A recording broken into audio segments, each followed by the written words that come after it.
கேரையர் மூலிகை பண்ணை அனைவருக்கும் வணக்கம். நான் கண்ணகி ராஜகோபால்.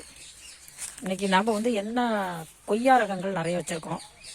அதில் ஃபஸ்ட்டு பார்க்க போகிறது பர்பிள் ஃபாரஸ்ட் கொய்யா அப்படின்னு சொல்லக்கூடிய ஒரு வெரைட்டி. இது காய்ச்சிருக்கு பாருங்கள். இது பர்பிள் கலரில் இருக்கும். இப்போ தான் காய்ச்சிருக்கு.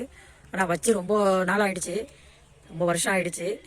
ஏன்னா இது களிமண் அப்படிங்கிறதுனால இது வளர்கிறதுக்கு அவ்வளோ கஷ்டப்பட்டு இப்போ தான் காய்க்க ஆரம்பிச்சிருக்கு பாருங்கள். இதுதான் பர்பிள் ஃபாரஸ்ட் கொய்யா. இதோட மரம் கொய்யா இலை ஒரு கொய்யா இலை மாதிரியே இருக்காது பார்க்குறதுக்கு. ஆனால் வாசனை கொய்யா இலை மாதிரி தான் வாசனை வருது. இதுதான் பர்பிள் ஃபாரஸ்ட் கொய்யா, அதான் காட்டு கொய்யா. டேஸ்ட் ரொம்ப நல்லாயிருக்கும் அப்படின்னு சொல்கிறாங்க. இதுவரை நான் சாப்பிட்டு பார்க்கலாம் பழுத்தவொடனே எப்படி இருக்குது அப்படின்ட்டு. இது தைவான் வெள்ளை கலர் இந்த கொய்யா. இப்போ பாருங்கள், கிளி தொல்லை தாங்க முடியாமல் இந்த மாதிரி கவரில் கட்டி வச்சுருக்கோம். எவ்வளோ பெருசாக பாருங்கள். தைவான் வெள்ளை ஒன்று கூட வைக்க மாட்டேங்குது, எல்லாத்தையுமே கிளி தின்னுட்டு போயிருக்கு பாருங்க. அந்த டேஸ்ட் பார்த்தோம்னா நல்லா இருக்குது. ஆனால் இப்போ அந்த மழை காலம், அந்த பனி காலத்தில் கொஞ்சம் டேஸ்ட்டு கொஞ்சம் சப்புன்னு இருக்குது. ஆனால் இது நல்லாயிருக்கும். இது தைவான் ஒயிட். இது பார்த்திங்கன்னா வெரிகேட்டடு. ஆனால் வெரிகேட்டடாக வந்துச்சு, கடைசியாக பார்த்தாக்கா இந்த மாதிரி காய்க்க ஆரம்பிச்சிருச்சு. சரி அப்படின்னு விட்டுட்டேன். ஆனால் டேஸ்ட்டு சும்மா அடிச்சிக்க முடியாதுங்க. இவ்வளோ தான் வரும் இந்த கொய்யா. இவ்வளோ சைஸ் தான் வரும். பழுத்துச்சுன்னா சாப்பிட்டோம்னா எப்படி இருக்கும்னா அப்படியே என்ன சொல்கிறது, முறுமுறுன்னு. அது ஒரு கொய்யா மாதிரியே இருக்காது, அவ்வளோ டேஸ்ட்டு. அது கொய்யாலாம் விதையாக இருக்கும், திங்கிறதுக்கு ஒரு மாதிரியாக இருக்கலாம். அப்படி இருக்காது. விதை இருந்தாலும் விதையெல்லாம் பார்த்திங்கன்னா அப்படியே ரொம்ப கடினமாலாம் இருக்காது, ஈஸியாக சாப்பிட்லாம். செம்ம டேஸ்ட்டு. நான் வெரிகேட்டட் தான் வாங்கி வச்சேன். ஆனால் அது வந்திருக்கிறது வேறு மாதிரி வந்திருக்கு, சாதாரண தான். ஆனால் இவ்வளோ சைஸ் தாங்க வரும். இதுதான் இப்போ இது பழுத்துரும். இவ்வளோ சைஸ் தான் இருக்கும். இதுக்கு மேலேலாம் பெருசாகாது. இது ஒரு விதமான கொய்யா, சூப்பராக இருக்குங்க டேஸ்ட்டு. உண்மையில் அடிச்சிக்க முடியாது இந்த டேஸ்ட்டு. இது ஸ்ட்ராபெரி கொய்யா. அந்த பர்பிள் ஃபாரஸ்ட் கொய்யாவும் இதுவும் பார்க்க ஒரே மாதிரியாக இருக்கும். ஆனால் இது ஸ்ட்ராபெரி கொய்யா. இதுவும் நான் டேஸ்ட்டு பார்த்தது இல்லைங்க, இப்போ தான் வச்சுருக்கேன். இப்போ வைக்கல, இது ரொம்ப வருஷம் அது வச்சு இந்த மண்ணுக்கு இப்போ தான் கிளம்பி வருது. ரொம்ப கஷ்டப்பட்டு தான் வருது. இது ஸ்ட்ராபெரி கொய்யா. இது கிரேப்ஸ் கொய்யாங்க. இங்கே பாருங்க, கொத்து கொத்தாக காய்க்கும். இதுவும் இவ்வளோ சைஸ் தான் வரும். பார்த்தீங்களா, ஒரு கொத்தில் எனக்கு தெரிஞ்சு 10-15 கூட இருந்துச்சு பார்த்தா.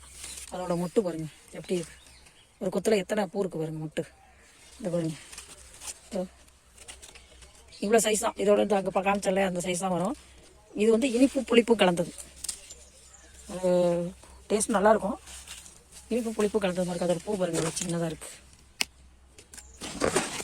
இவ்வளோ சைஸ் தான் பூவே பாருங்கள், இவ்வளோ சின்ன சைஸாக இருக்குல்ல, இவ்வளோதான் வரும். இதுதான் கிரேப்ஸ் கொய்யா. கிரேப்ஸ் கொய்யானா கொத்து கொத்தா நம்ம திராட்சை மாதிரி இருக்கிறதுனால இது பேர் கிரேப்ஸ் கொய்யான்னு வச்சுருக்காங்க. இது ஒரு வகை.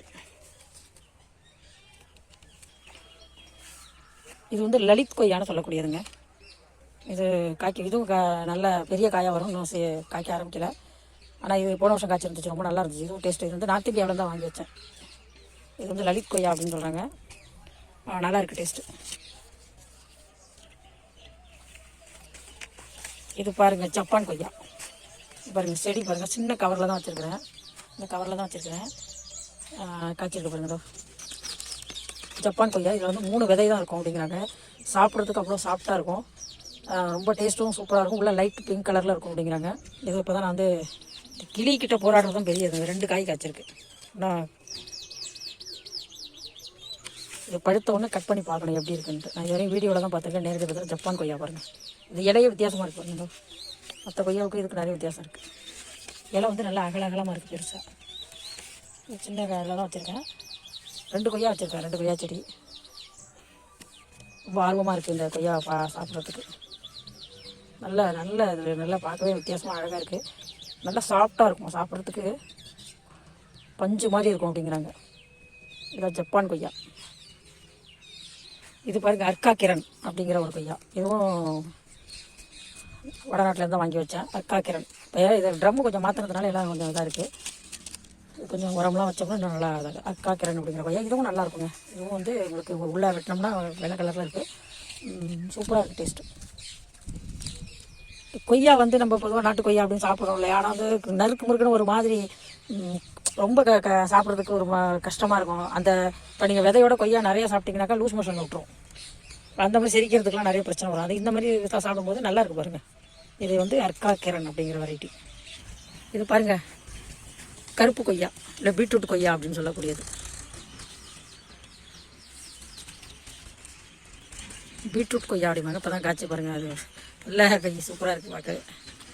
பீட்ரூட் கலரில் இருக்கும், உள்ளே வெட்டினாலும் பீட்ரூட் கலரில் இருக்கும் அப்படிங்கிறாங்க. இதுவும் ட்ரம்மில் தான் வச்சுருக்கேன். இலையே வந்து பார்க்க நல்லா தான் இருக்குது. இது வந்து அது மரமே தாங்க முடியல, அவ்வளோ வெயிட்டு. பீட்ரூட் கொய்யா இப்போதான் இதான் ஃபஸ்ட்டு காய். நல்லா ஹைட்டாக வருது மரம்.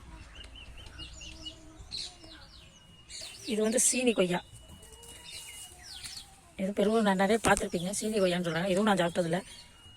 இலை சின்ன சின்னதாக இருக்குது, நல்லா இப்போ டேஸ்ட்டாக இருக்கும், சீனி மாதிரியே இருக்கும். அதனால தான் சீனி கொய்யா அப்படின்னு சொல்கிறாங்க. இதுதான் தைவான் பிங்க்ன்ட்டு பார்க்க வாங்கியாந்து வச்சுருக்கேன். இதில் பூ இருந்துச்சு, காய் இருந்துச்சு, எல்லாத்தையும் நான் கிள்ளி போட்டேன். இது வந்து பார்த்திங்கன்னா உங்களுக்கு 4 மாதம் ஆனதுக்கப்புறம் தான் நல்லா தண்டு வந்து நல்லா தடிமனாக வந்ததுக்கப்புறம் தான் காய்க்க விடணும். அதுக்கு முன்னாடி